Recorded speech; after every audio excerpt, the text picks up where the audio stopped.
Voting in an election, whether it's state, local, or federal, means you get to participate in the democratic process of selecting leaders or officials that make decisions that impact you. So today we're going to walk through the process of how to vote. The first step to voting is registering, which you can do online with the New York State Board of Elections or in person. To register in person, you can either go to your local election office or the Department of Motor Vehicles. When I registered to vote in the state, I did it at the DMV, where I also got a new driver's license and saved myself a trip to another state building. You can also print out the New York State voter registration form, fill it out, and mail it in. You'll just want to make sure you have all the information to fill out all the blanks appropriately. Bring identification with you to register. If you don't, you will be required to bring ID the first time you show up to vote in person.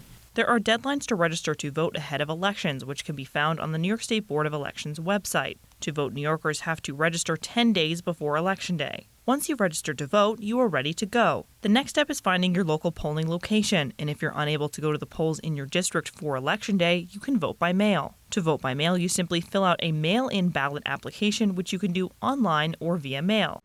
For those voting in person, you can find out where the closest location to vote is to you on the Board of Elections website. I simply type in my information on voterlookup.elections.ny.gov, and poof, the website generates the Albany Public Library where I can vote on Election Day. But let's say I can't make it to the polls on Election Day. I can also vote early. So I simply click on the early voting place box here, and it shows me several early voting site locations. Now that we've reviewed where to go, the next step is using the voting machines at the polls. Since you've already registered to vote at this point, all you have to do when you walk in is tell the poll worker your name and address. They will hand you your ballot, and you take it into a private voting booth to make your choices. So when you've made your choices and you are ready to officially submit your vote, you're going to take your ballot and submit it into a voting machine like the one behind me, which I'm going to demonstrate right now. I'm going to take my ballot and insert it into the machine like this. I can put I'm going to line up my arrows here. You don't necessarily need to do that, but just to be safe, let's make sure it goes in correctly. And the screen should pull up that it's counting my ballot. You should see on the screen that your ballot was inserted. Let's just give it a second. The screen is showing me the number went up, counting my ballot, so I now know I am good to go. The voting machines at the polls should accept your ballot with no issues, but to ensure that happens, let's review a few common errors that could prevent your ballot from properly being processed. So I have with me here an improperly filled out ballot, which means there are marks straying far outside of the bubble circles. So we're going to put this into the voting machine and show you what happens when you submit a ballot that is improperly marked.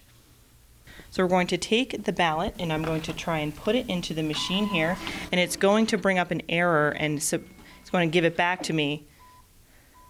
So it's telling me that there are ambiguous marks, which means the voting machine will not count it, and I need to ask my poll worker for a new ballot since the marks are not going to be counted on this ballot. McGrath says it's also important voters look at both sides of the ballot and only fill out the number of candidates allowed per race. If you choose 2 for president, for example, this is an overvote and the machine will not count your ballot. For New Yorkers who need accommodation for disabilities or language, there are options. All poll sites have what's called a ballot marking device, a BMD, which any voter is entitled to use if they request it. That may assist someone with accessible voting.